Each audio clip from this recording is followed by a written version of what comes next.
Alam mo ba na ang mataas na kolesterol at triglycerides ay pwedeng magdulot ng sakit sa puso, stroke at iba pang komplikasyon sa kalusugan? Pero huwag kang mag-alala. May mga natural na paraan para mapababa ito nang hindi agad umaasa sa gamot. Una, kumain ng mga pagkaing mayaman sa fiber tulad ng gulay, prutas at whole grains.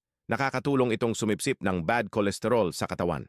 Pangalawa, umiwas sa matatabang pagkain gaya ng processed meat, chicharon at fast food. Ang mga ito ang pangunahing sanhi ng mataas na triglycerides.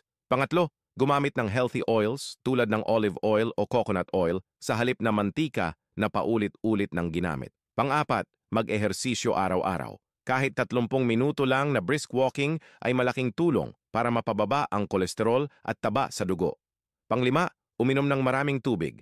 Nakakatulong ito maglabas ng toxins at nagpapabuti ng metabolismo. Pang-anim, bawasan ang pag-inom ng alak at matatamis na inumin.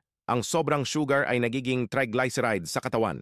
Pampito, dagdagan ang pagkain ng isda tulad ng tuna, salmon o sardinas na mayaman sa omega-3 fatty acids, panlaban sa bad cholesterol. Pangwalo, uminom ng green tea o herbal tea. May antioxidants itong nakakatulong linisin ang dugo. Pangsiyam, matulog ng sapat. Kapag kulang sa tulog, tumataas ang stress hormones na pwedeng magpataas ng kolesterol. At pangsampu, umiwas sa paninigarilyo at sobrang stress.